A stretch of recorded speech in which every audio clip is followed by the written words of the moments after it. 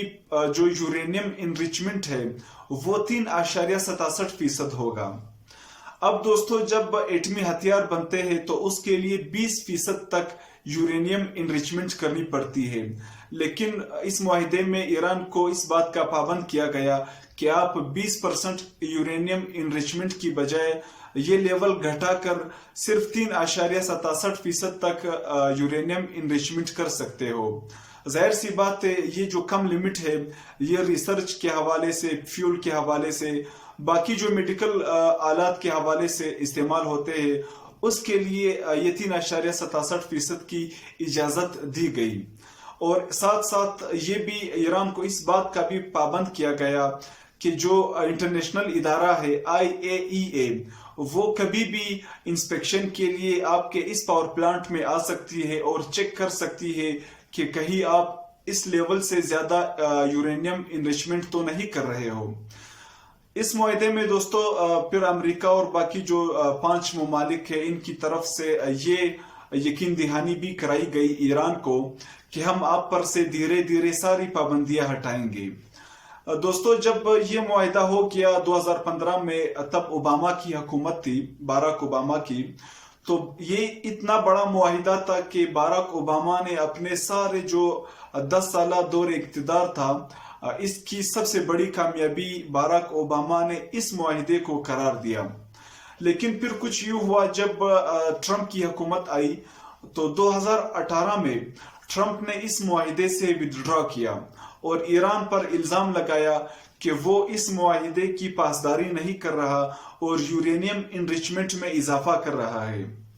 یعنی جو 3.67% کی ایک لمٹ رکھی گئی تھی اس سے ایران تجاوز کر رہا ہے۔ دوستو اس کے بعد پھر سے ایران اور امریکہ کے حالات خراب ہوئے اور دھمکیوں کے باقاعدہ تبادلے شروع ہو گئے، لیکن پھر کچھ یوں ہوا کہ 2020 میں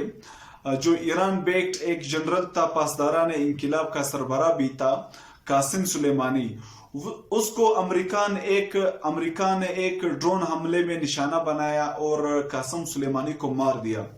اب اس کے بعد ایران کافی غم و غصے میں تھا اور ایران نے براہ راست اعلان کیا کہ ہم جو معاہدہ تھا ہمارے درمیان، ہمارے اور امریکہ کے درمیان JCPOA، ہم اس سے وڈرا ہونے کا اعلان کرتے ہیں، یعنی اس معاہدے سے دستبردار ہونے کا اعلان کرتے ہیں۔ تو تب سے لے کر دوستو اب تک 2022 تک کافی دھمکیاں ان ممالک کے بیچ شروع ہوئی اور حالات کافی خراب ہوئے اور لگ بھگ 80 کے قریب ایران پر پابندیاں لگائی گئی۔ لیکن دوستو یہ پابندیاں اتنی سخت تھی کہ ایران کی جو معیشت ہے وہ بالکل زمین بوس ہو گئی ہے، اور اس حوالے سے ایران پر کافی پریشر ابھی تک برقرار ہے۔ حالیہ دنوں پھر سے اس حوالے سے بات چیت جاری ہے اور ویانا میں باقاعدہ ابھی پھر سے مذاکرات شروع ہو چکے ہیں، کیونکہ جب امریکہ اور ایران اس ایگریمنٹ سے ودڈرا ہوئے تو جو باقی 4 ممالک ہیں اور عمان بھی ان ممالک میں شامل تھا، جنہوں نے کافی کوشش کی کہ امریکہ اور ایران کو پھر سے مذاکرات کے میز پر لا سکے اور ایک معاہدہ ان دونوں کے بیچ کرا سکے تاکہ ایران اپنے ہتھیار جو ایٹمی ہتھیار ہے وہ بنانے سے باز آ سکے اور امریکہ جو ہے وہ ایران سے پابندیاں اٹھا سکے۔ دوستو پھر سے ویانا میں اب مذاکرات جاری ہے، لیکن ایران کو اس مذاکرات پر کافی تحفظات ہے، وہ اس لیے کیونکہ ایران سمجھتا ہے کہ ٹھیک ہے جو بائیڈن انتظامیہ ہے، بائیڈن تو ہمارے ساتھ یہ معاہدہ کر لے گا، لیکن آپ جانتے ہیں کہ امریکہ میں 2 پارٹی سسٹم ہے۔ اگر ٹرمپ والی جو پارٹی ہے وہ پھر سے برسر اقتدار آ گئی اور پھر سے اگر ٹرمپ نے ہم پر پابندیاں لگانا شروع کر دی، ٹرمپ کی جو جماعت ہے وہ اگر امریکہ میں برسر اقتدار آتی ہے اور پھر سے ایران پر پابندیاں لگاتی ہے تو پھر اس معاہدے کا کیا ہوگا؟ یہ ایران کا ایک موقف ہے۔ تو اب جو باقی ممالک ہیں وہ ایران کو یہ یقین دہانی کرا رہے ہیں کہ کچھ نہیں ہوگا، ہم اس معاہدے کی پوری پاسداری کریں گے، آپ صرف جو یورینیم انریچمنٹ ہے اس کی لیول پھر سے 3.67 تک لائے۔ کیونکہ قاسم سلیمانی کی ڈیتھ کے بعد ایران نے اپنے